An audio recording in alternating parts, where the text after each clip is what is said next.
Recently, there's been quite a buzz about Donald Trump announcing that he will be running for president. Now, I'm a big fan of the Second Amendment.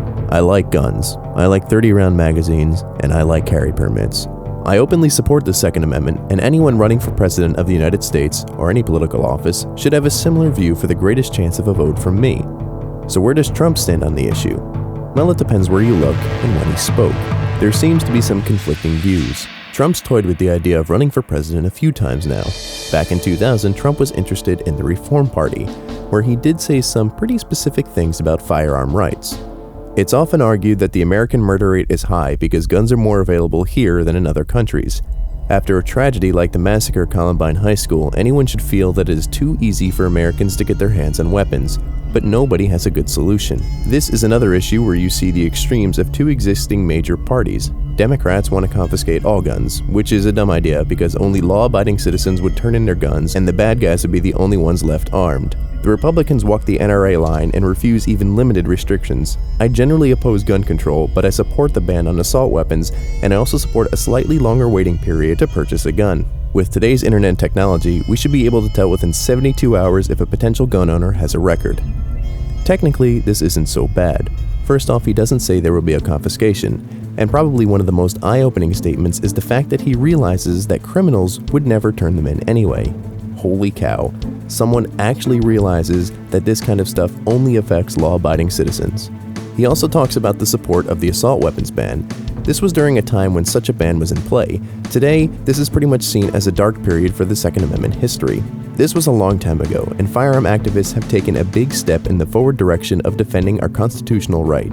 So I'm not sure if we'll see something like this again, at least not on the scale of the Clinton ban. The waiting period point he makes also seems archaic in today's world. Background checks take a matter of minutes. Waiting periods really have no point to me when in states like Florida, I could walk into a store with cash and out with an evil black rifle after passing a background check.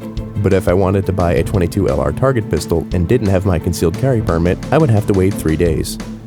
In 2012, Emily Miller of the Washington Times interviewed Trump, and he again stated that he has a concealed carry permit that's effective in New York City. This really doesn't mean too much. He's ridiculously rich, and people like that tend to have an easier time getting permits in the unfree states. However, the fact that he is open about it shows he is not exactly against them.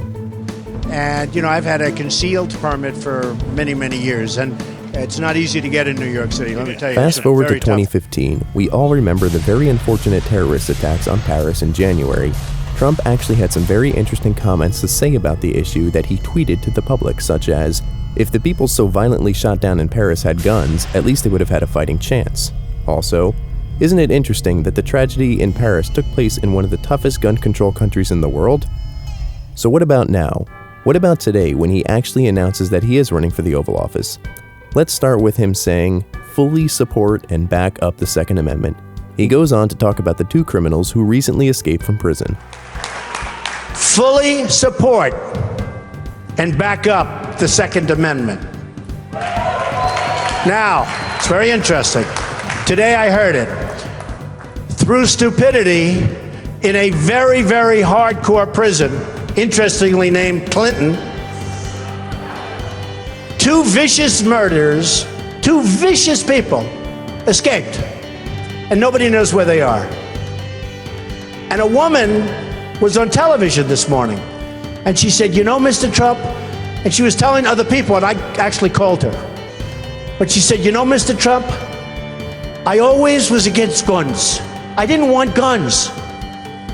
And now, since this happened, it's up in the prison area. My husband and I are finally in agreement because he wanted the guns. We now have a gun on every table. We're ready to start shooting. I said, very interesting. So protect the Second Amendment. Now, of course, this was a very fast statement for an important topic to many. Many politicians have said in the past that they aim to protect the Second Amendment, but only with the firearms they see as reasonable to own, or the magazines they think are fair, and so on. When y'all go home and you're talking to your buddies and they say, he wants to take my gun away. You've heard it here. I'm on television, so everybody knows it. I believe in the Second Amendment. I believe in people's lawful right to bear arms. I will not take your shotgun away. I will not take your rifle away. Does Trump mean this? He did use the word fully. Regardless, Trump is a very skilled negotiator and knows how to get what he wants. Now, add politician to the mix, and we all know how that goes. All in all, it seems like Trump is now all for firearms, though is he saying that now just for support? Because he didn't sound as supportive in 2000. Again, times have changed, and so far, I like the views he has regarding the Second Amendment. Let's see where Donald Trump goes with this as time continues. Fully support and back up the Second Amendment. Well, I'm a gun person. I believe that, you need guns for protection. I'm a Second Amendment, very strong person on the Second Amendment. I mean, you have 300 million guns in the country, and lots of bad people have them. So what's going to happen? So to me, it's very simple. It's really common sense. You need protection, and you have to have them, and there's no doubt about it.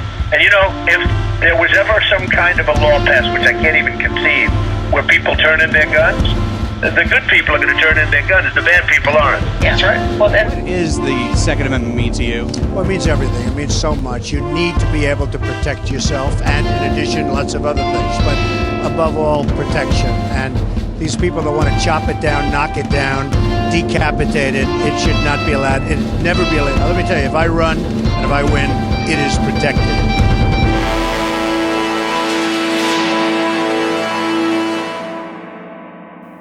For more information on this topic, head on over to therandomfirearm.com, link in the description. For more videos like this, make sure you click subscribe. Thank you for watching, and I'll see you on the next video.